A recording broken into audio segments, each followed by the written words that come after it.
What if the most shocking act of Jesus wasn't healing the sick or raising the dead, but letting a horde of demons destroy a fortune in a single moment? Picture this: a quiet shore, a man tormented by darkness, and a herd of thousands of pigs plunging into the sea, all because of one word from Jesus.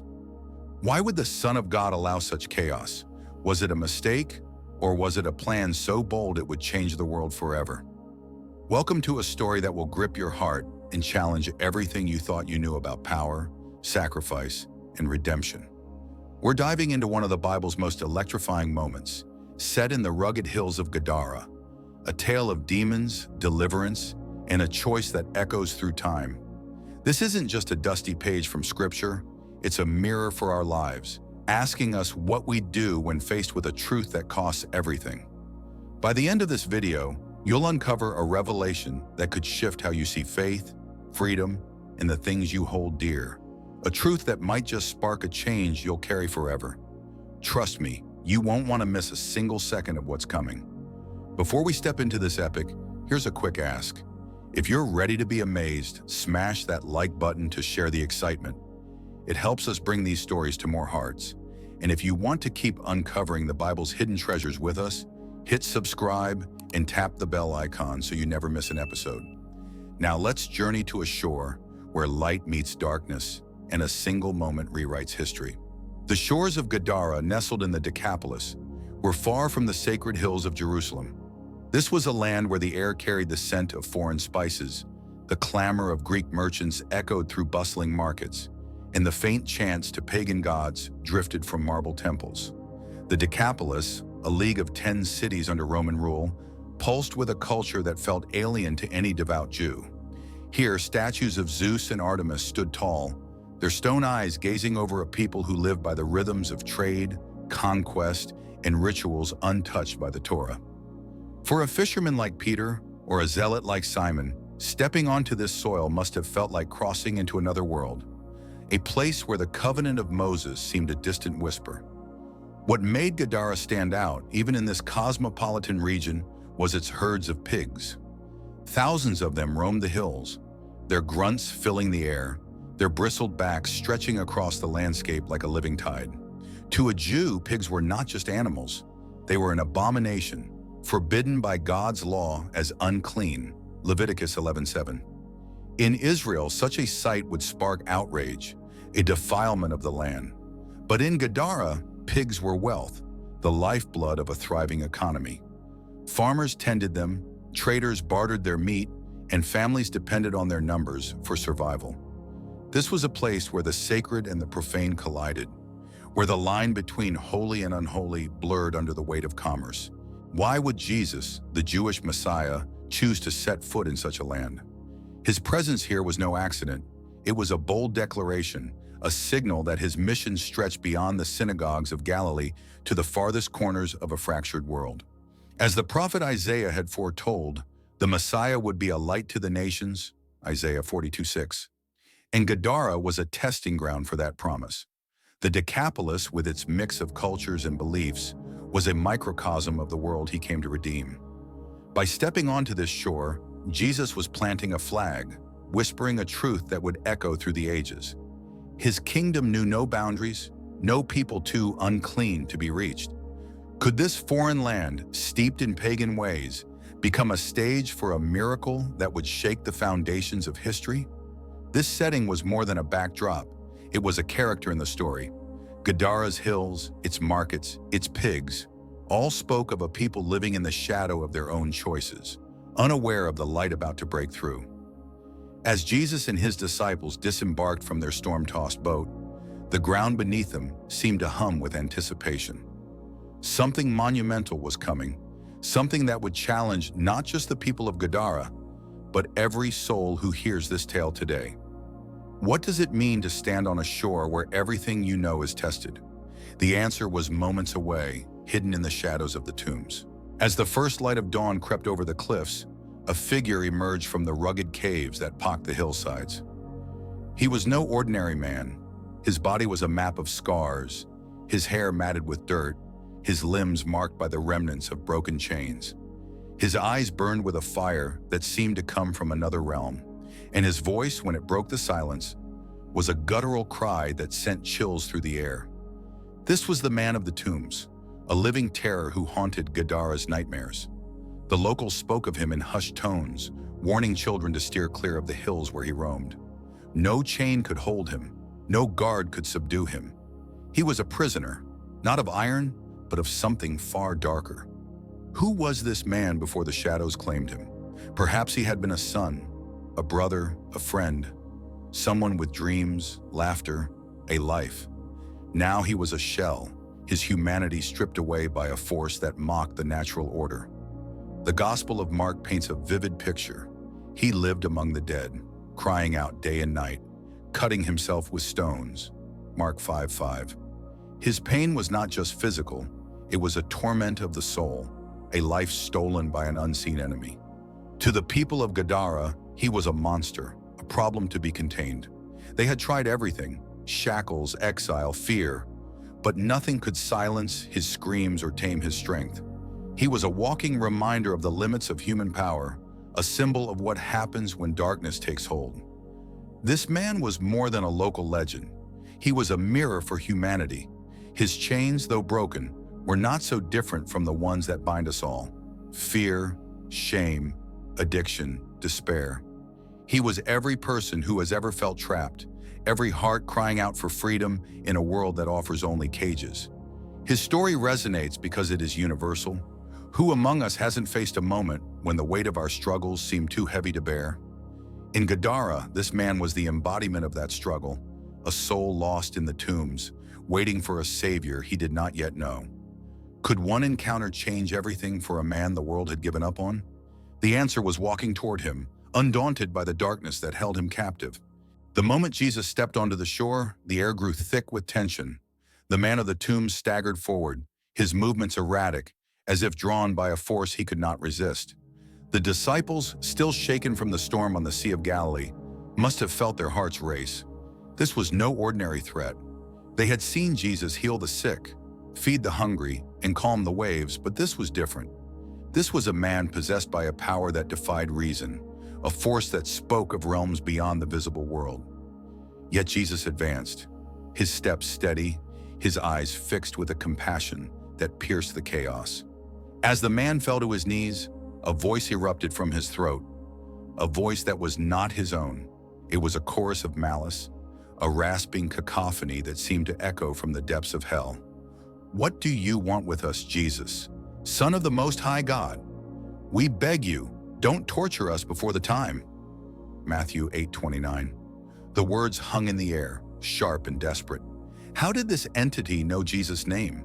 More startling, it addressed him with a title that revealed his divine identity.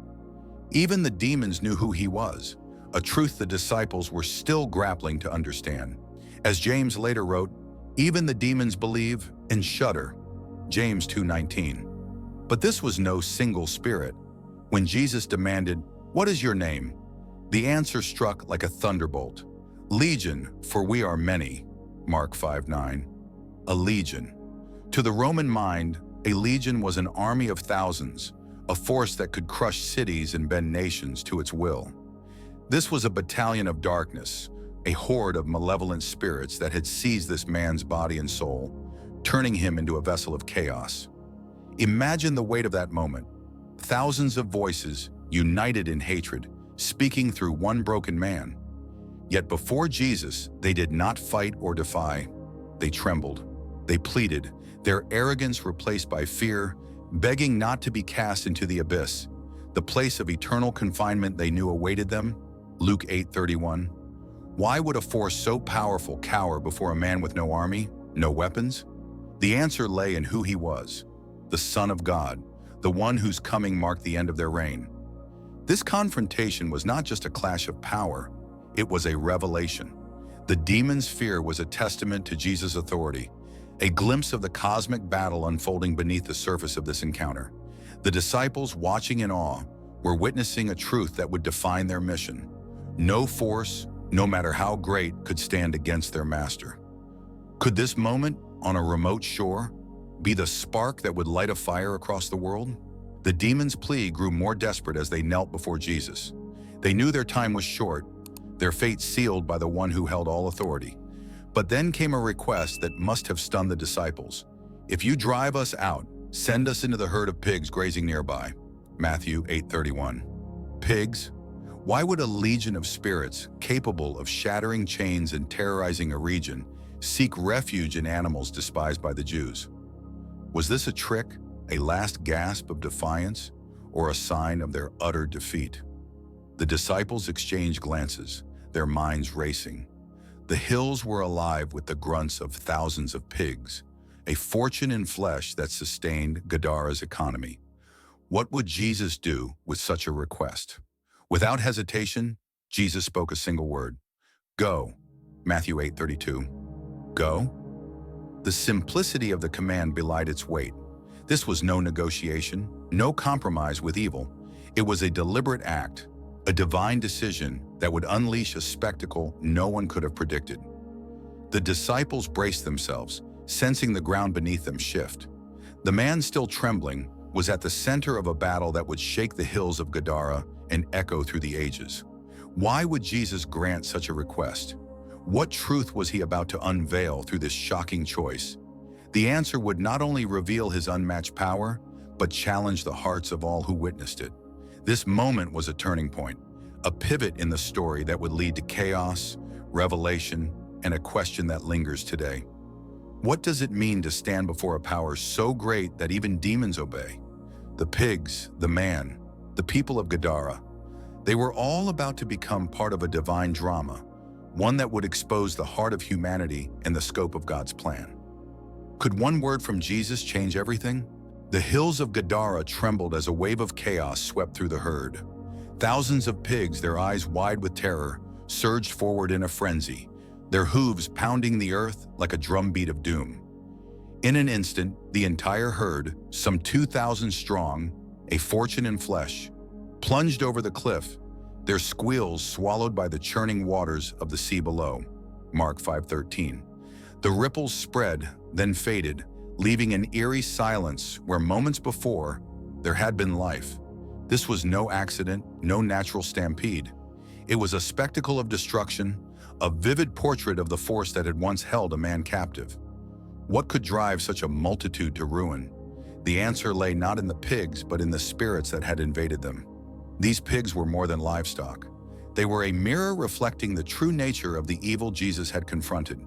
When the legion of demons entered the herd, they brought with them a chaos that could not be contained.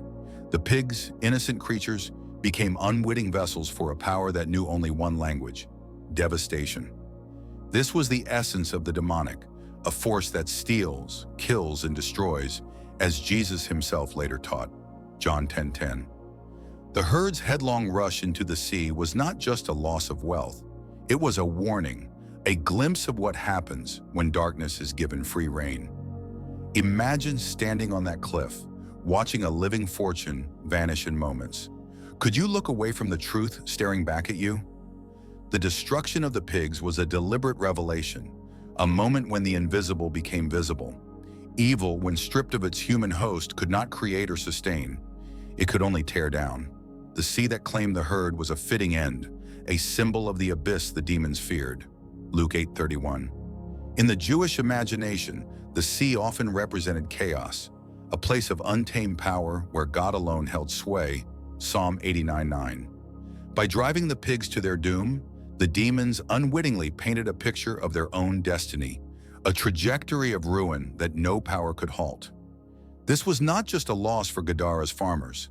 It was a divine statement etched in the waves for all to see.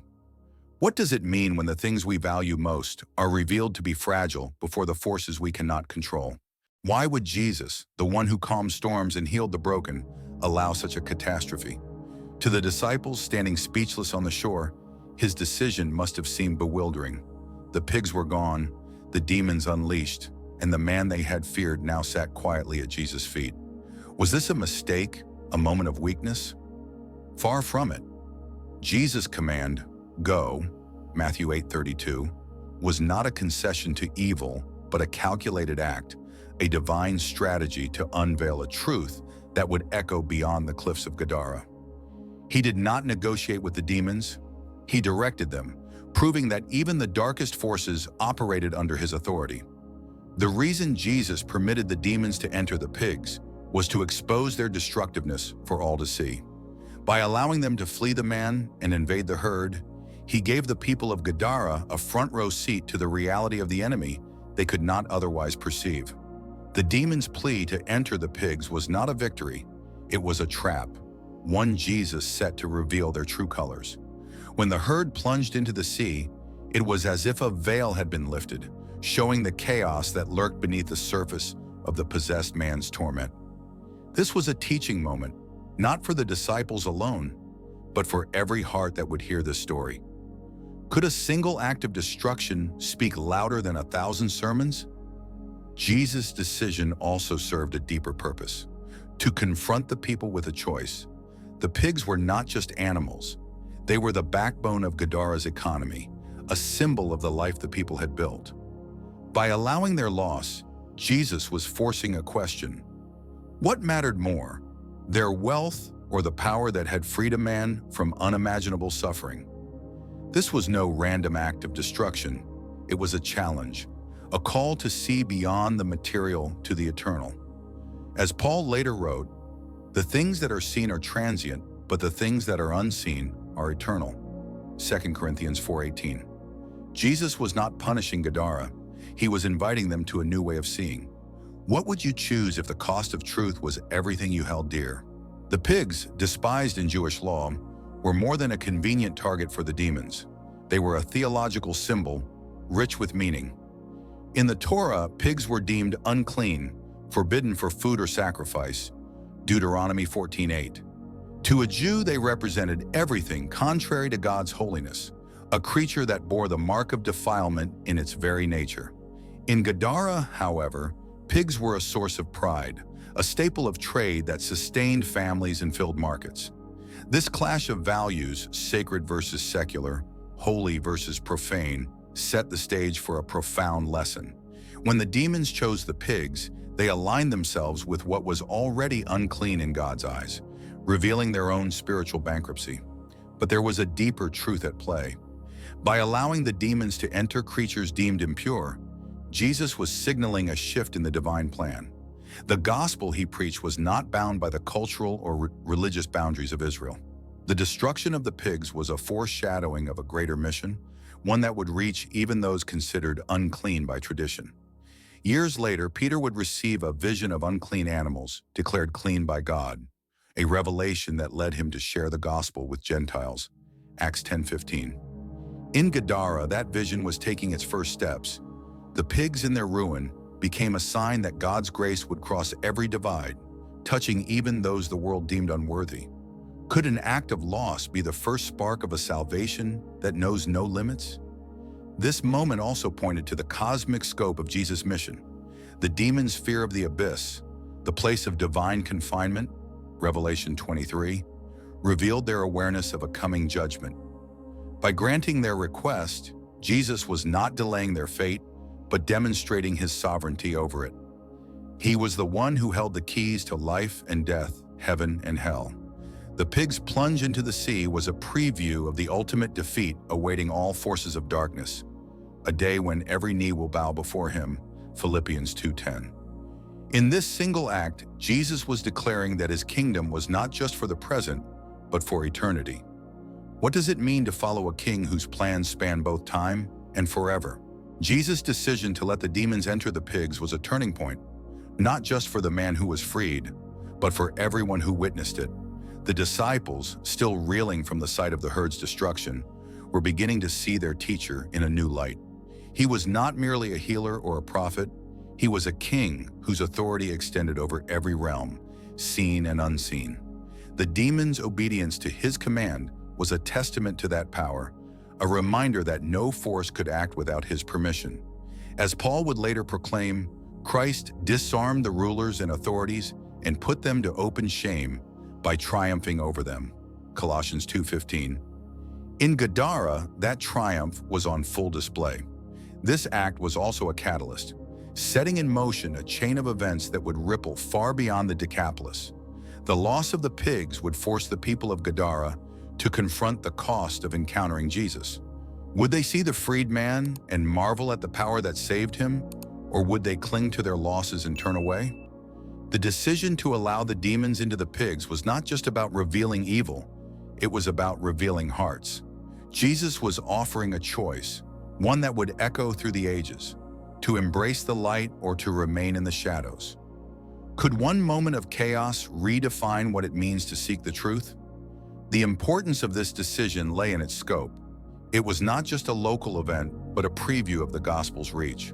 By choosing Gadara, a land of foreigners of unclean practices, Jesus was laying the groundwork for a message that would topple empires and transform nations. The pigs were a small price to pay for a truth that would change the world.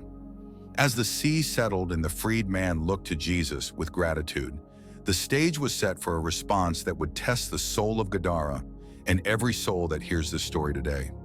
What happens when the truth costs everything? The sea lay still, its surface a mirror reflecting the midday sun, but the cliffs above bore witness to a catastrophe that would not be forgotten. Word of the pigs' destruction spread like wildfire through Gadara, pulling people from their homes and shops. Farmers with calloused hands, merchants clutching their ledgers, and mothers shielding their children hurried to the shore, their whispers thick with dread. What they found was not just the absence of their herd, 2,000 pigs, a cornerstone of their livelihood, now lost beneath the waves, but a scene that defied explanation. A man, once a terror of the tombs, sat calmly, his eyes clear, his presence serene. And at the center of it all stood Jesus, his gaze steady, his silence louder than the chaos that had preceded him. Yet instead of wonder, the crowd's response was a plea that echoed with fear. "Please leave our region," Mark 5:17. Why would a people, faced with such a display of power, beg its source to depart? The answer lay in what they had lost. Those pigs were not mere animals. They were security, status, the rhythm of a life built on trade and survival. Each one represented a coin in the market, a meal on the table, a debt repaid. Their plunge into the sea was a blow to Gadara's economy, a wound that cut deeper than the miracle could heal. To the crowd, Jesus was not a liberator, but a disruptor, a force whose presence threatened the fragile balance of their world. Their request was not born of hatred, but of human instinct, to protect what was known, to cling to what could be counted. They saw the freed man, but their eyes were fixed on the ripples in the water, each one a reminder of what they could no longer afford. This reaction was not unique to Gadara. It was a shadow of a choice humanity has faced since the beginning. When Moses descended from Sinai, radiant with God's glory, the Israelites shrank back, afraid of a presence too holy to bear. Exodus 20:19. Jesus himself warned that many would reject the light, preferring the darkness they knew. John 3:19. In Gadara, that warning came to life. The crowd's plea was a testament to the cost of encountering the divine, a cost that demanded they let go of what defined them. What would it take to choose a miracle over the comfort of the familiar? The people of Gadara had made their choice, and it would mark them forever. Amid the crowd's unease stood a miracle that could not be ignored. The man who had once been Gadara's nightmare was no longer a creature of the tombs. Where scars had mapped his body, there was now dignity. Where screams had torn the night, there was now silence heavy with peace. He sat at Jesus' feet, clothed in a borrowed robe, his face a canvas of gratitude and awe. Luke 8:35. The transformation was staggering. This was not the man who had shattered chains with his hands or haunted the hills with his cries. This was a son restored, a soul reclaimed from the grip of 1,000 unseen enemies. To those who dared to look, he was proof that no darkness was too deep for Jesus to pierce. The change was more than physical, it was a rebirth of identity. The Gospel of Luke describes him as in his right mind, Luke 8:35, a phrase that carried weight beyond sanity. It spoke of a heart made whole, a life pulled from the edge of oblivion. He was no longer defined by his torment, but by the one who had set him free. Moved by gratitude, he turned to Jesus with a plea of his own. "Let me follow you," Mark 5:18. It was the cry of a man who had tasted slavery and now longed to stay near the source of his freedom. But Jesus had a different plan. "Go home to your people," he said, "and tell them what the Lord has done for you, how he had mercy on you." Mark 5:19. With those words, the man was not just freed, he was commissioned, transformed from a victim into a herald of hope. This moment was a turning point, not just for the man, but for the story itself. His transformation was a beacon, a living testament to the power that had humbled a legion of demons. The crowd might have turned away, but this man would not. He was a bridge between the miracle and the world, a voice that would carry Jesus' name where no disciple had yet gone. What does it mean to be so changed that your life becomes a message? The man was about to show the world, one story at a time. The man did not fade into the shadows of Gadara's hills.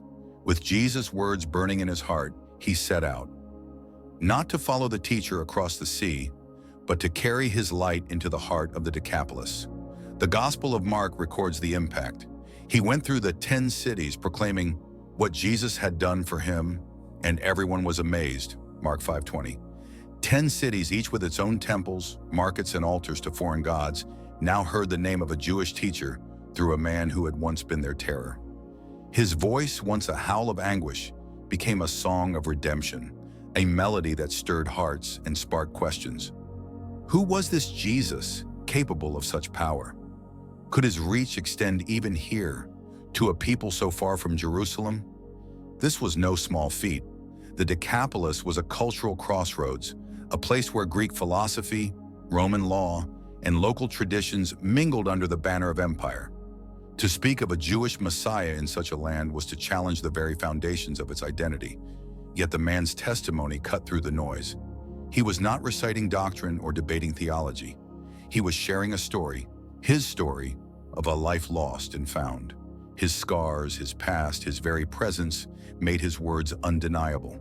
He was living proof that the God of Israel was not bound by borders or bloodlines. As Isaiah had prophesied, the Messiah would proclaim good news to the poor and set the oppressed free, Isaiah 61:1. And in Gadara, that promise was taking root. The man's influence was a spark that lit a fire. His story reached ears that might never have heard of Jesus otherwise, planting seeds that would grow in the years to come. When the apostles later carried the gospel to the Gentiles, they walked paths this man had already trodden. His testimony was a cornerstone, a prelude to the Great Commission. Go and make disciples of all nations, Matthew 28:19. One voice, born from one miracle, had shifted the destiny of a region. Could a single life, redeemed from ruin, truly change the course of history? In the Decapolis it did, proving that no one is too broken to carry God's light. The story of Gadara is not just a tale of pigs and demons. It is a mirror held up to our souls, reflecting the choices that define us. The people of Gadara saw a miracle, but chose their pigs. Their plea to Jesus, a cry for stability over salvation. Their fear was human, their loss real. Yet it blinded them to the treasure standing before them. A man restored, a power unmatched, a love that crossed every divide. In contrast, the freed man saw clearly. His gratitude was not a fleeting emotion, but a fire that drove him to share his story, turning his pain into a purpose that lit up the Decapolis. 2 responses, 2 paths, 1 question. What do we choose when the light of truth shines into our lives? This story challenges us to look at our own pigs, the things we cling to, the comforts we guard, the fears we let define us. They may not be herds grazing on hillsides, but they are just as real. Careers we prioritize over calling, possessions we value over peace, routines we refuse to release. Jesus' decision to let the demons destroy the herd was not about punishment. It was about revelation, showing that nothing is worth holding on to if it keeps us from the freedom he offers. As he taught, what good is it for someone to gain the whole world, yet forfeit their soul? Mark 8:36. The people of Gadara chose the world. The freed man chose the soul. Which will we choose? The lesson of Gadara is also a promise. The man's transformation shows that no one is beyond redemption, no past too dark to be rewritten. His journey from the tombs to the cities is a call to every heart. Your story, no matter how broken, can become a beacon. Jesus did not just free a man, he unleashed a movement, proving that one life, touched by grace, can change countless others. The pigs were a small price to pay for a truth that spans eternity, that God's love reaches every shore, every soul, every shadow. What holds you back from embracing that love? The choice is yours, and it echoes beyond today. This story invites us to act. Like the freed man, we are called to share what God has done, to let our lives testify to his power. The Decapolis heard because one man spoke. Who will hear because of you? As you reflect on Gadara, ask yourself, will you guard your pigs, or will you step into the light and let your story shine? The answer could change everything, not just for you, but for a world waiting to be amazed. Now we want to hear from you. What moment in this story hit you the hardest? Was it the man's transformation, the crowd's choice, or something else entirely? Drop your thoughts in the comments below. Your reflections light up this community and inspire us all. If this story stirred your heart, give it a big thumbs up by hitting that like button. It helps us share these epic Bible tales with more people. Spread the word by sharing this video with a friend who loves exploring the mysteries of the Bible. Haven't subscribed yet? Join our growing family by hitting subscribe and tapping the bell icon so you never miss a story that could change the way you see the world. And don't go anywhere. Stick around for more incredible videos from our channel, popping up right now at the end of your screen. Each one is packed with moments that'll challenge, inspire, and draw you closer to the truth. Thanks for watching. God bless you.